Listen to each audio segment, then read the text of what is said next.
주제로 말씀을 보았습니다. 요한복음 14장에서부터 시작했습니다. 하나님께서 우리에게 평안을 주신다. 그 평안은 세상이 주는 것과 같지 않다. 그래서 그 평안을 사모하고 그 세상이 주는 것과 다른 하나님이 주시는 그 평안 우리가 누리기를 소원했습니다.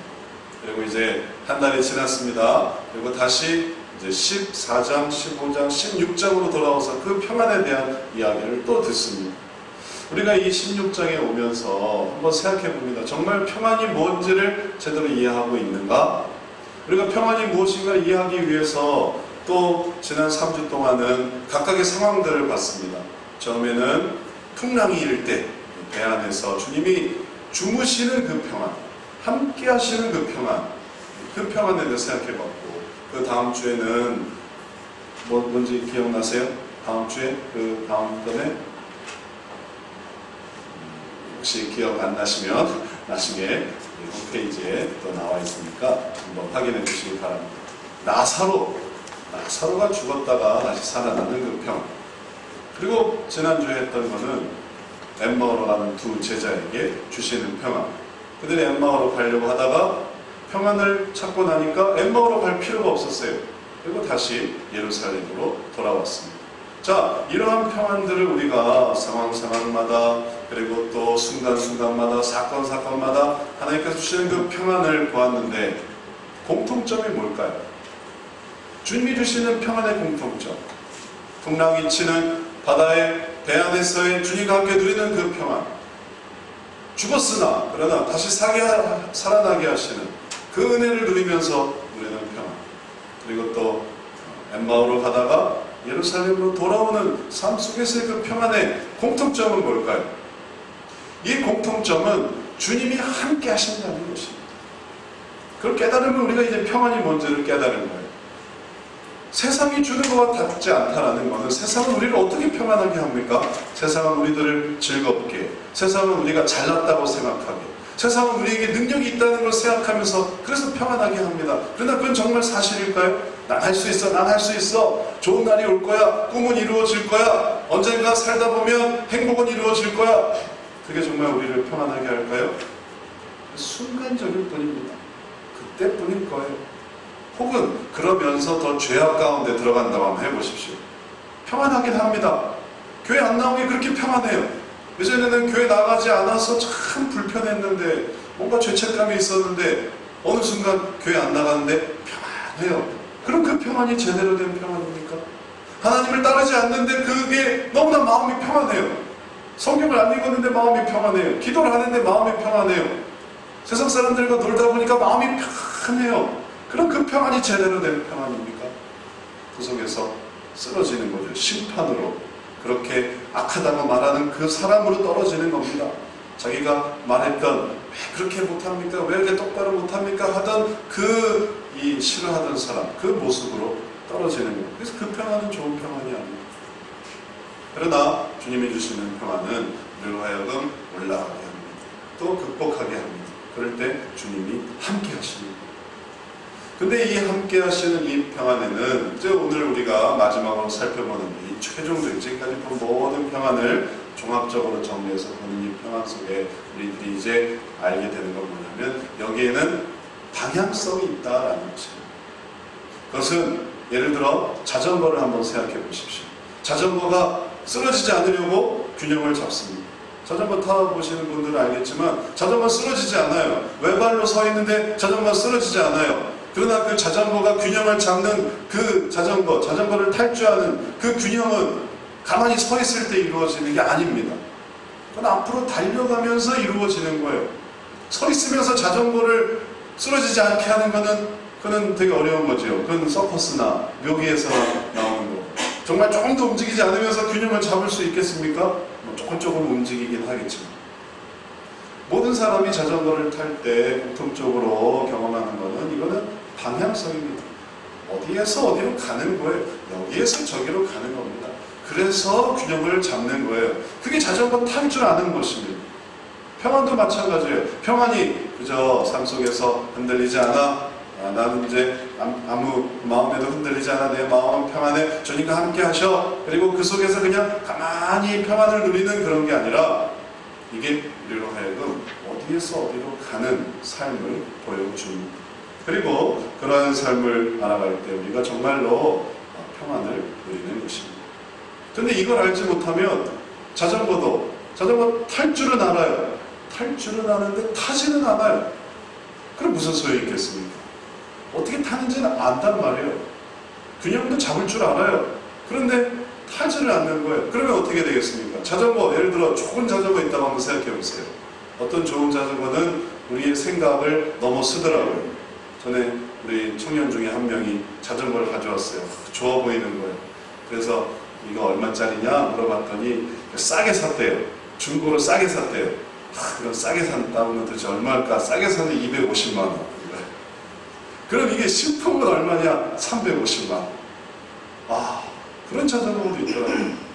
더 비싼 자전거는 1000만 원짜리도 있습니다. 명품은 그보다 더해요. 오토바이 한 대 값인 그런 자전거도 있어요. 그러나 그런 자전거가 있다 하더라도 집에만 모셔드리고 나면 그게 무슨 소용이 있겠어요? 자전거. 나한테 1000만 원짜리 자전거가 있어. 300만 원짜리 자전거가 있어. 싸게 사는데 200만 원짜리 자전거가 있어. 근데 타지 않으면 무슨 소용이 있을까요? 이제 우리가 가지고 있는 평안을 실제로 실행해 봐야 됩니다. 그리고 그 자전거를 탈 때 느끼는 그 기쁨을 우리도 이 평안, 주님이 주시고자 하는 이 평안을 깨달으면서 이것을 경험해 봐야만 하는 거예요.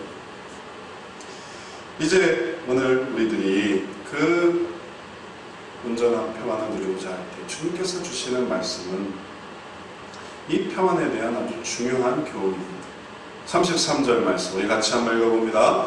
이것을 너희에게 이름은 너희로 내 안에서 평안을 누리게 하려 함이라. 세상에서는 너희가 환난을 당하나 담대하라. 내가 세상을 이기었노라 하시니라. 주님은 그냥 평안을 누리게 하는 것으로 그치지 않습니다. 뒤에 붙은 말이 있어요. 이게 우리에게 지금 말한 방향성을 보여주는 거예요. 뭐냐 하면 내가 세상을 이기었노라 라는 거예요. 세상을 이긴다 라는 것입니다. 평안하게 되는 게 그저 넘어지지 않는 정도가 아니라 어디에서 어디로 가는 거예요. 그런데 어디에서 출발하느냐 하면 그게 세상인 것이에요.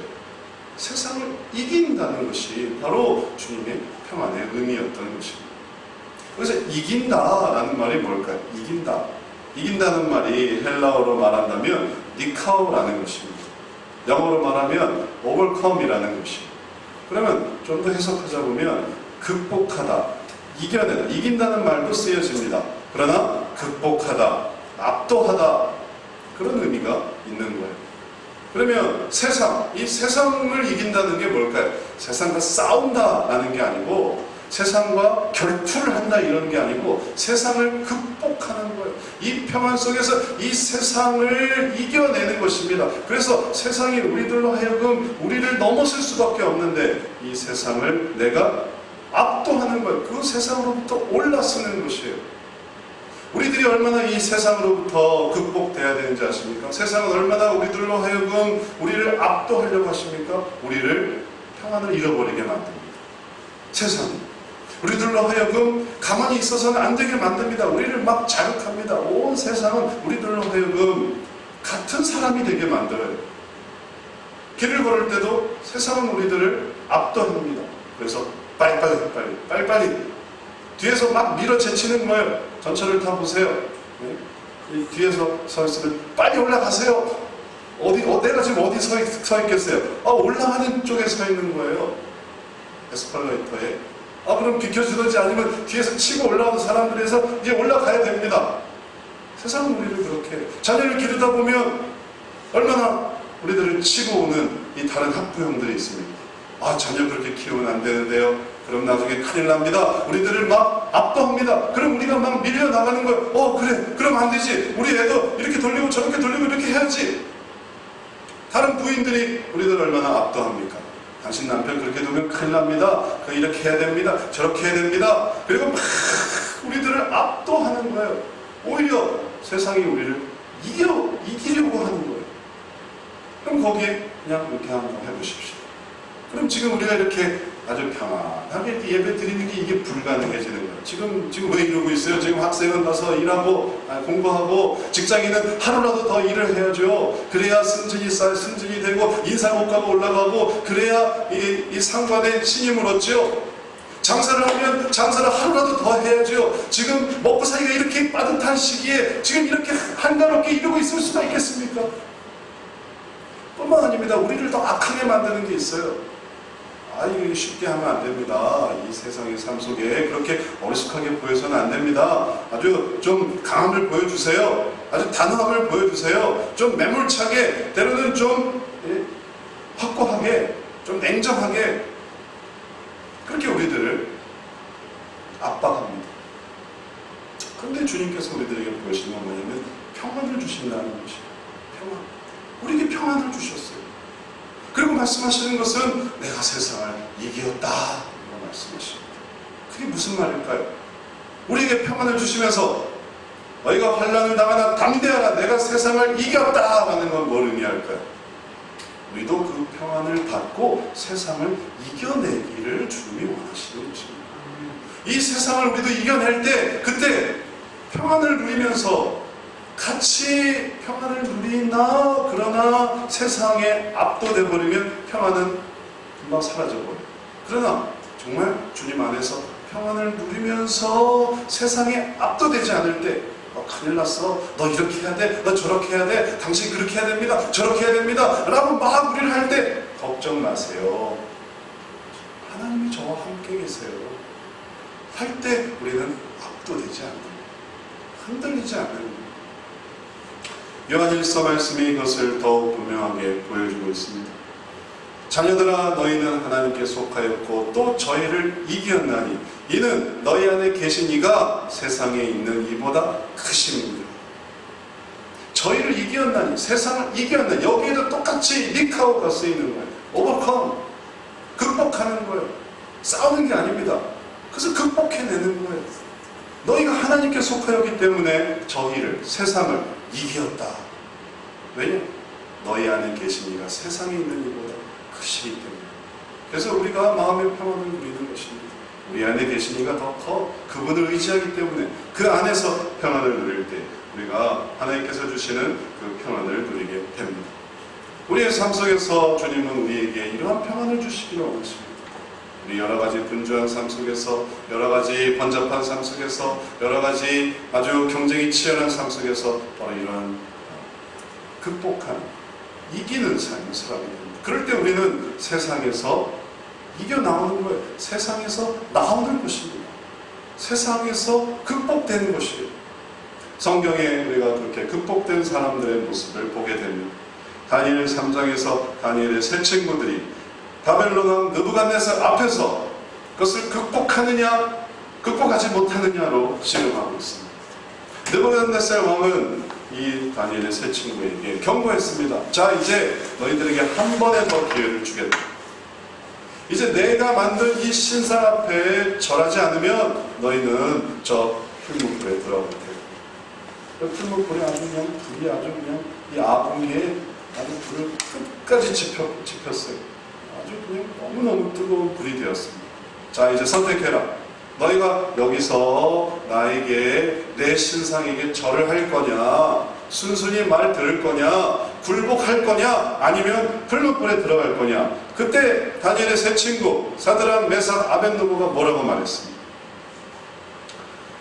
그들이 이렇게 대답했어요. 사드락과 메삭과 아벳느고가 왕에게 대답하여 가로되 느부갓네살이여, 우리가 이 일에 대하여 왕에게 대답할 필요가 없나이다. 구구절절히 말할 필요가 없습니다. 저희들의 입장은 분명합니다. 저희들의 대답은 간단합니다. 만일 그럴 것이면 왕이여, 우리가 섬기는 우리 하나님이 우리를 극렬히 타는 풀무 가운데서 능히 건져내시겠고 왕의 손에서도 건져내시리이다. 만약 당신이 우리를 풀무불에 집어넣으면 하나님께서 우리를 건져내실 것입니다. 그리 아닐지 하실지라도 왕이여, 우리가 왕의 신들을 섬기지도 아니하고 왕이 세우신 금 신상에게 절하지도 아니할 줄을 아옵소서. 그들은 지지 않았어요. 그들은 굴복되지 않았습니다.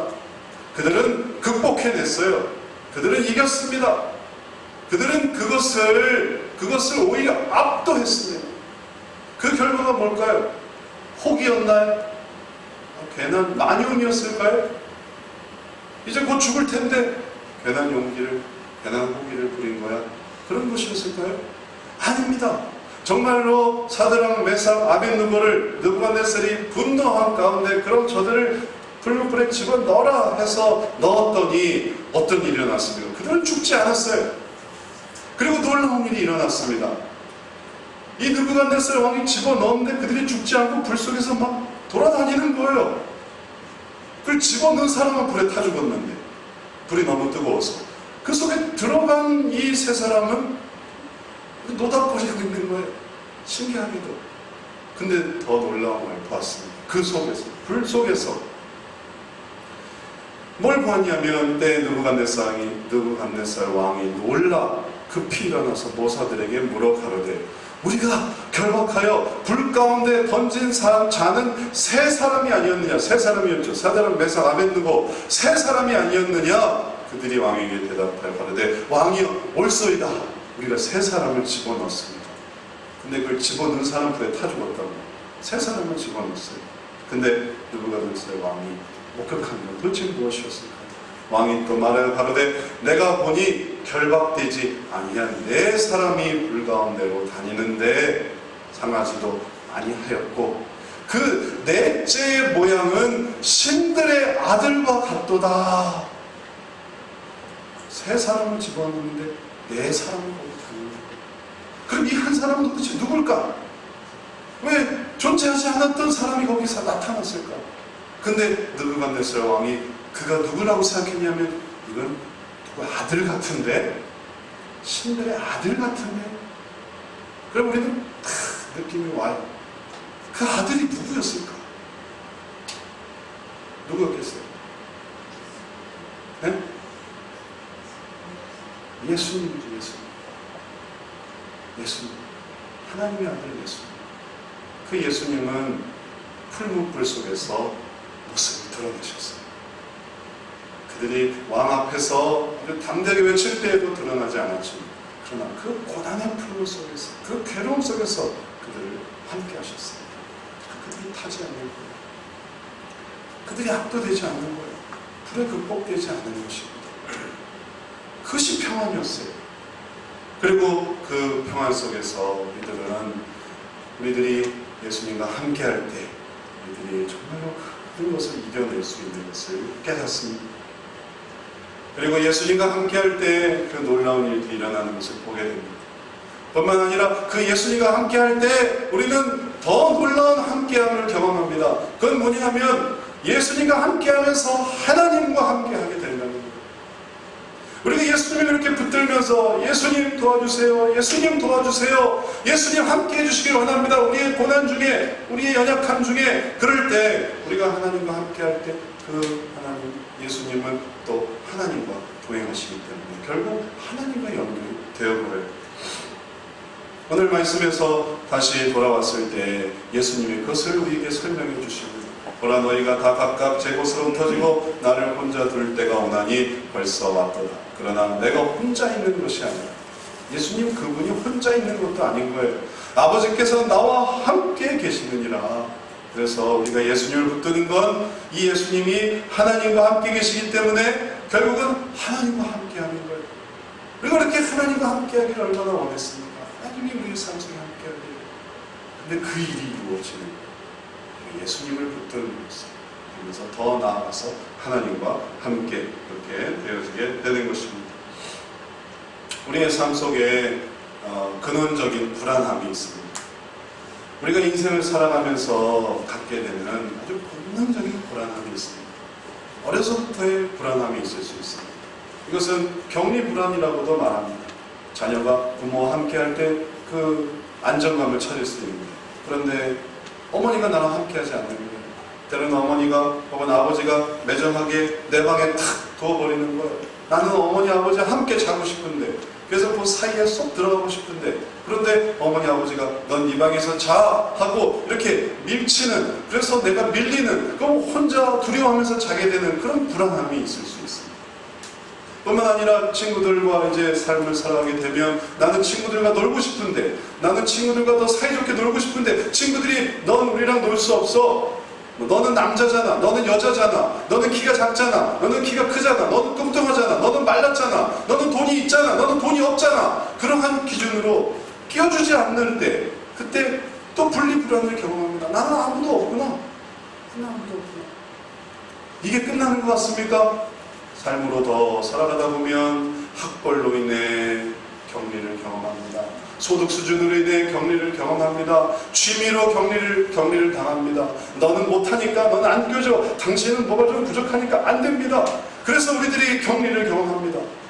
그래서 나는 이 직장을 더 다니고 싶은데 직장에서 그만두어지기도 하고, 나는 가족들과 함께 더 살고 싶은데 뭔가 부족해서 살 수 없게 되기도 하고, 나는 어떠한 삶을 더 살고 싶은데 그러나 그 삶이 더 이상 여의치 않을 때 삶이 중단되어 버립니다. 그럼 그 부족한 부분, 그 채워지지 않는 부분을 도대체 우리가 뭘로 채울 수 있겠습니까? 그것을 세상 것으로, 세상의 즐거움으로, 내가 보는 TV로, 혹은 술로, 담배로, 혹은 또 다른, 그것을 채워줄 수 있는 또 다른 사람으로, 대상으로, 사건으로, 환경으로 그렇게 채울 수 있겠습니까? 그래서 그렇게 해서 평안하다면 그 평안이 의미가 있겠습니까? 그렇지 않습니다. 이 불안은, 이 허전함은, 그 외로움은 오직 하나님이 채워주시도록 만들어주신 거예요. 그게 우리 인간의 본성인 거예요. 우리 안에 채워지지 않는 그 무엇이 있다면 그건 오직 하나님만이 채워질 때 그제서야 완전하게 채워지는 거예요. 그런데 인간이라는 걸 깨닫게 됩니다. 내가 동물이 아니란 말이에요. 존재의 그 허전함, 그것을 철학자들이 찾고 또 찾았지만 그날 결국 찾지 못하고 죽었을 때 주님께서 말씀하십니다. 그 자리는 내가 들어가야 되는 자리다. 그래서 우리가 정말 그 주님으로 채워질 때, 그때 우리들은 정말 평안하게 되는 거죠. 그리고 그게 채워질 때 우리가 놀라운 방향성을 갖게 됩니다. 그 방향성이 무엇입니까? 그 방향성이 바로 세상으로부터 나오는 거예요. 똑같아 보이죠? 거리를 가보십시오. 공원을 가보세요. 똑같아 보이죠? 주님 모시면 달라요.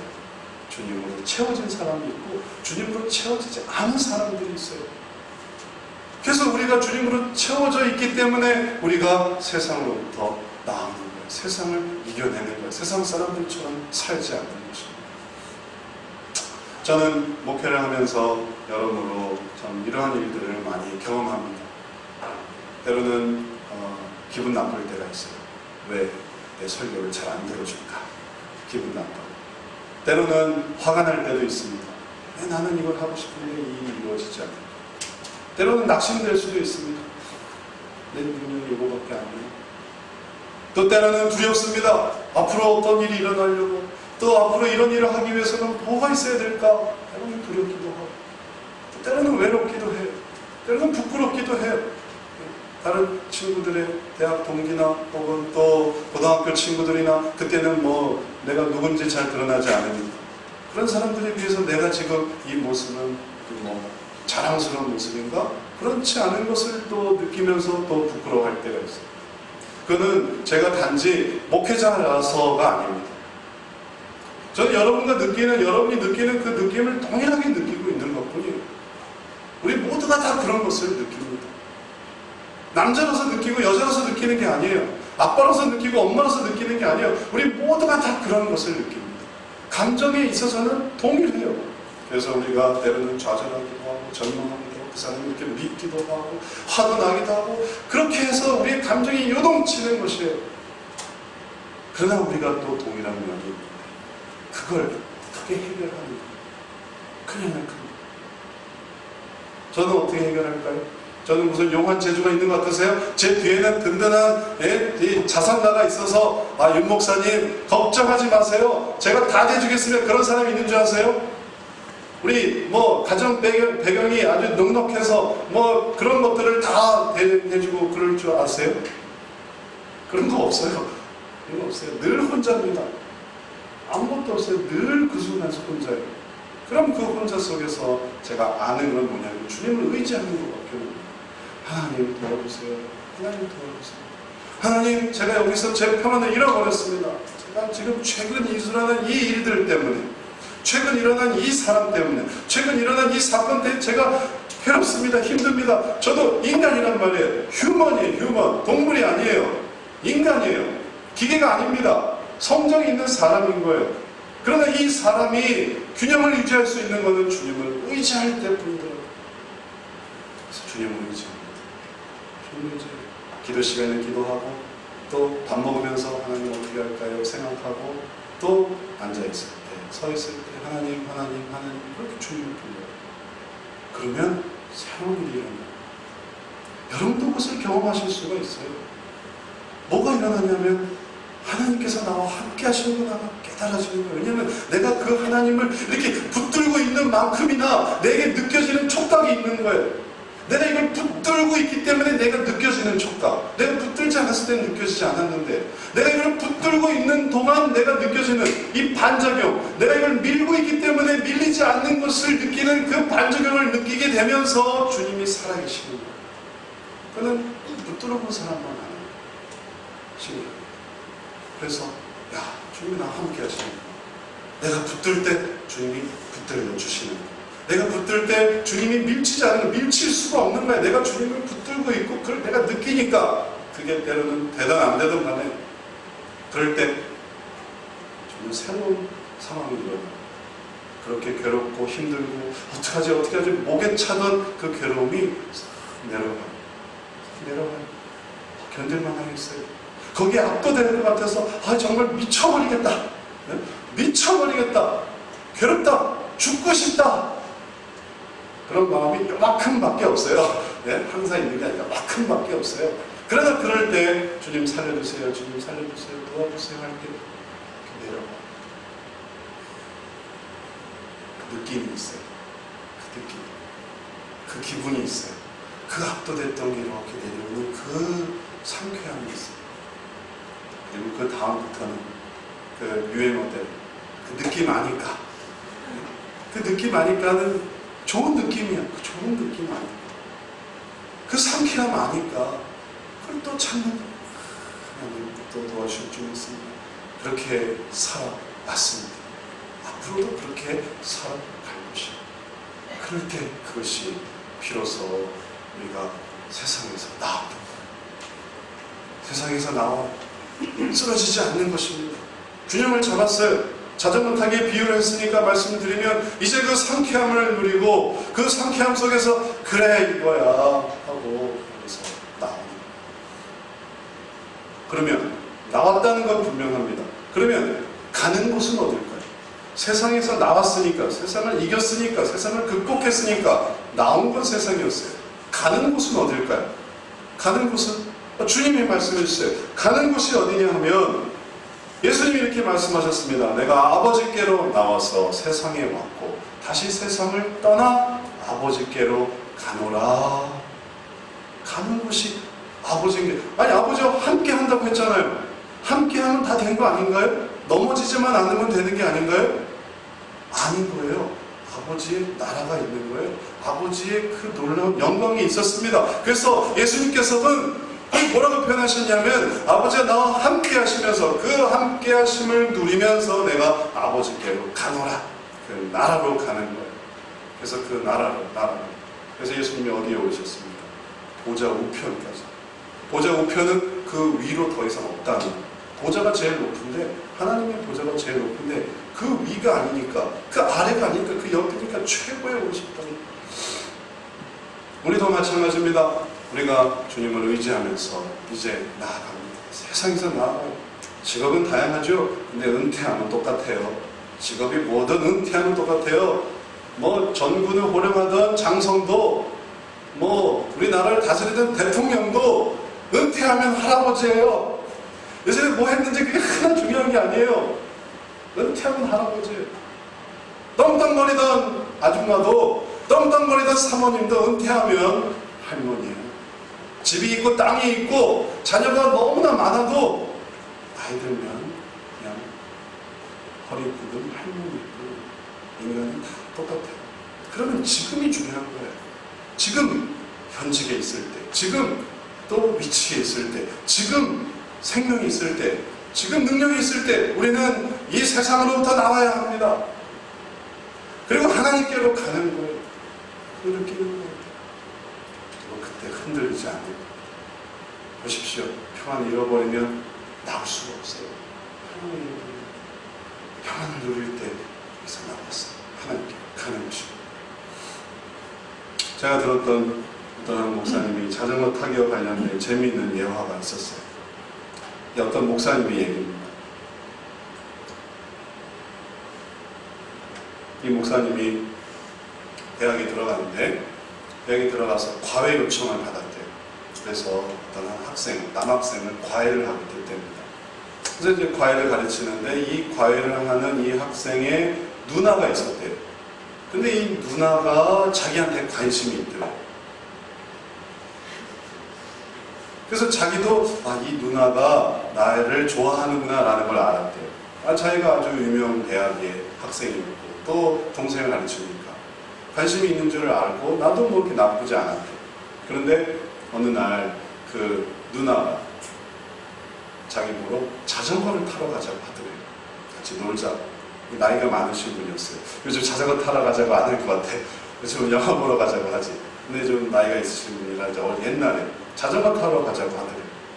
근데 이분이 자전거를 못 탔대요. 대학에 들어가도록 자전거를 타본 적이 없는 거예요. 어떻게 할까 하다가 자전거 타기 뭐 어렵지 않겠지. 까짓 거. 아니 뭐 균형 잡는 게 뭐 대수인가? 가면 페달만 밟으면 되겠지. 왜 그 만용 있잖아요. 만용. 그 용기. 헛된 용기. 당장 들통나는 용기. 자전거 타기가 그렇게 쉬운 게 아님에도 불구하고 까짓거 내가 그거 하면 되지 하고 놀러 나갔대요. 자전거를 빌리고 자전거를 타려고 하는데 그 옆에 보는데 자전거 탈 줄 안다고 해서 갔는데 계속 부딪히는 거예요. 계속 넘어지는 거예요. 타고 괜찮다고 그만 타라 괜찮다고 내가 한번 타보겠다. 또 넘어지고 또 넘어지고 또 넘어지고 부딪히고 만신 차이가 돼서 돌아왔대. 그리고 그게 너무너무 창피했다는 거예요. 그래서 과외를 그만뒀대. 그 누나랑도 뭐 다시는 볼 수가 없게 됐어요. 너무 창피해서. 오늘날 우리는 평안을 경험하는 법을 가르쳐주지 않고 평안을 설명해 줍니다. 주님의 평안. 자전거 타기. 자전거를 설명해 줘요. 자전거 구조에 대해서 신학적으로 평안의 구조에 대해서 설명해 줍니다. 그리고 그럴 때는 고치기도 해요. 자전거 수리기사이기도 하고 자전거를 판매하는 판매상이기도 해요. 그러나 정작 자전거를 타지는 못한다고 생각해 보세요. 그럴 일은 없겠지만 그냥 그런 일이 일어나고 있어요. 평안에 대해서 소개하는 수많은 책들, 평안에 대해서 소개하는 수많은 설교, 평안에 대해서 말하는 또 근거가 되는 그리스도를 믿는 믿음에 대한 그 많은 지식이 있다 하더라도 그게 지금 내 삶 속에서 전혀 사용되지 않는다면 무슨 소용이 있겠습니까? 이 평안이 필요한 이유는 그걸로 학교를 왔다 갔다 하는 거예요. 저도 자전거로 학교를 왔다 갔다 했습니다. 이 평안으로 우리가 학교를 왔다 갔다 하고 직장을 왔다 갔다 하는 거예요. 직장이 죽을 것 같습니까? 직장에 가는 게 견디기가 어려운 괴로움입니까? 그러면 주님께서 여러분에게 평안이란 자전거를 선물해 주고 있어요. 자, 이걸 한번 타고 가봐요. 평안이란 이걸 타고 아무도 두려워하지 말고 주님 함께 하심을 경험하면서 한번 직장을 다녀봐라. 우리가 이 자전거를 받았습니다. 이 평안이라는 것을 이제 우리가 정말 그럼 제가 한번 그걸 노력해 보겠습니다 하다 보면 중심을 잡게 되고 이걸 왜 주셨는지를 알게 되고 그것을 경험하게 됩니다. 그러면 직장을 다니는 거예요. 그럼 직장에 압도되지 않습니다. 직장이 괴롭지가 않은 거예요. 스트레스? 그는 세상 사람들의 말이지. 나는 스트레스가 없어요. 왜냐하면 하나님이 함께 계시니까요. 그렇게 말할 수가 있는 거예요. 그러나 그러지 않고 이게 스트레스가 되기 시작하면 주님이 주신 평안을 이미 잃어버렸으니까 주님의 방법으로는 안 되니까 세상 방법으로 이 스트레스를 풀려고 하게 되고, 그러니까 세상 사람들이 쓰는 그 도구를 사용하게 되는 거예요. 그건 세상 사람들이 효과가 있었던 것처럼 나에게 효과가 있다. 세상 사람들을 닮아. 그래서 스트레스로 밥을 먹고, 스트레스로 술을 먹고, 스트레스로 담배를 피고, 스트레스로 TV를 보고, 스트레스로 만화를 보고, 스트레스로 인터넷을 하고, 스트레스로 게임을 하고, 스트레스로 잠을 자고, 결국 평안하진 않았구나. 평안하진 않았구나. 내가 너에게 준 그 자전거를 쓰지는 않았구나.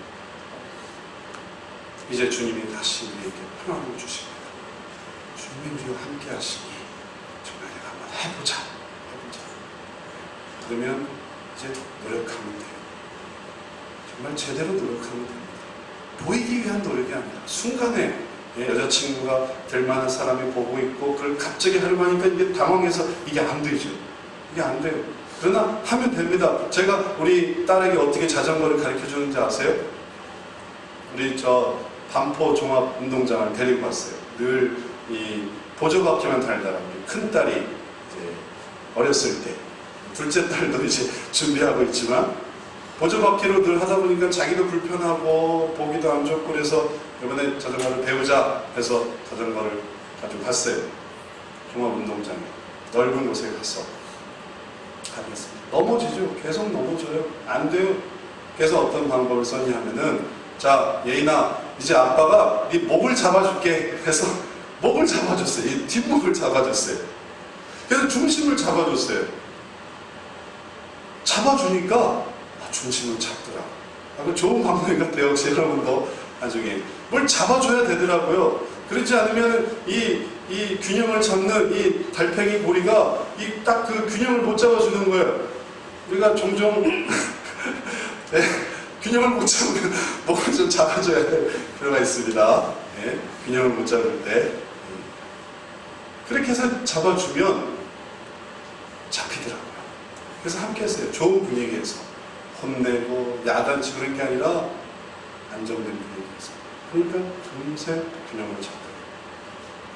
우리가 평안을 연습할 때 다른 사람 보이기 위한 평안, 다른 사람에게 나타내기 위한 평안, 몇 월 며칠까지 내가 그 평안을 이뤄야만 하는 그런 압박감이 있는 평안 말고 그냥 이제 한번 시작을 해보세요. 내가 주님께서 평안을 시작해보자. 그럼 어느 길로 가면 될까요? 지금 있는 길이 제일 좋은 거죠. 지금 뭐 기다리고 있는 거 있어요? 지금 뭐 견뎌야 될 게 있어요? 지금 뭐 어디서 막 압박이 있고 있습니까? 우리를 압도하려는 뭔가가 있습니까? 그때 쓰는 거예요, 이 평안을. 그러면 거기서 나는 쌩하니 나오는 거예요.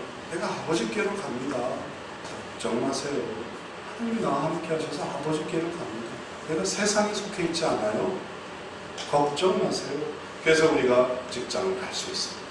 그런 사람은 돈 벌려고 다니지만 나는 하나님의 일을 하면서 다니는 거야. 평안으로 갈 수 있어요. 다시 가정으로 돌아온다고 생각해 보세요. 직장이 오히려 좋고 가정으로 오는 게 싫습니까? 이 가정이 하나님이 주신 가정인 걸 생각할 때, 내게 주신 가정이구나. 다시 돌아올 수 있는 거예요. 학교를 간다고 생각해 보세요. 학교가 힘듭니까? 그것이 내 꿈을 이룰 수 있는 곳이에요. 평안으로 갈 수 있어요. 그게 다른 사람을 의식하는 게 아닙니다. 다시 집에 돌아올 때도 마찬가지죠. 교회 올 때는 어떻습니까? 교회 오는 게 평안하지 않습니까? 정작 교회 오는 게 또 불편합니까? 우리가 아버지께로 가는 거예요. 사람 보고 오는 게 아닙니다. 목사님 보러 오는 게 아니고, 성도님 보러 오는 게 아니고, 또 옆사람 보러 오는 게 아니고, 우리가 자리를 채우는 게 아니고, 우리가 헌금 내러 오는 것도 아니고, 우리가 그걸로 뭐 사회생활 하려는 것도 아니고, 우리가 아버지께로 나아가려고 오는 거예요. 그러면 압도되지 않아요. 그리고 평안하게 되는 것입니다. 뭐 주변이 뭐 이러면 어때요? 네? 사실 어제도 이게 페인트가 냄새가 들어와서 이제 냄새가 많이 나는데 오늘 냄새가 다 가셔서 다행인데, 뭐 이러면 어때? 지하면 어때요? 지상이면 어때요? 넓으면 어때요? 좁으면 어때요? 아버지께로 가는 건데 이건 그냥 문인데 왜 여기 아기 다툼과 여기서 싸우고 들볶고 그래서 이 문을 못 통과하고 아예 난 아버지께로 가는 거 안 해. 그런다면 얼마나 아쉬운 일이 있어요. 그냥 문일 뿐인데 여기 뭐 교회 얼마 다닌다. 여기 우리가 나를 인정해준다, 인정해주지 않는다, 내 뜻대로 된다, 안 된다 그러면서 마음 상해가지고 자전거 안 타! 쳐다봤더니 주님은 우리에게 정말 좋은 자전거, 주님 나라로 가는 자전거를 주셨지만 그걸 안 타보니 내 두 발로 뚜벅뚜벅 걸으려고 하니 그게 됩니까? 시간 걸리고 또 벗어날 수가 없네요. 이제 말씀을 마치겠습니다. 우리의 삶 속에서 이 평안 누리신 여러분 되시기를 축원합니다. 그 평안을 살아보십시오. 배우지만 말고 그대로 살아보십시오. 그래서 그 사람들 이겨내세요. 함께 하지 마십시오. 악으로 악을 갚지 마세요. 선으로 악을 이기세요. 내가 하나님하고 함께 하는데 돈 얼마가 뭐가 소용있는데 그건 뭐 자존심이 뭐가 내가 하나님께로 가는 거예요. 그게 중요한 거죠. 그 평안 속에서 주님의 주시는 그 상쾌함 누리시는 여러분 되시기를 축원합니다. 그리고 아버지 안에서 주님 안에서 하나님 안에서 기쁨을 드시는 모두 되시기를 주의 이름으로 축원합니다. 사랑의 주님, 이 평안 우리가 사모합니다. 주님이 계시지만 그냥 계시지 않는 것처럼 살았던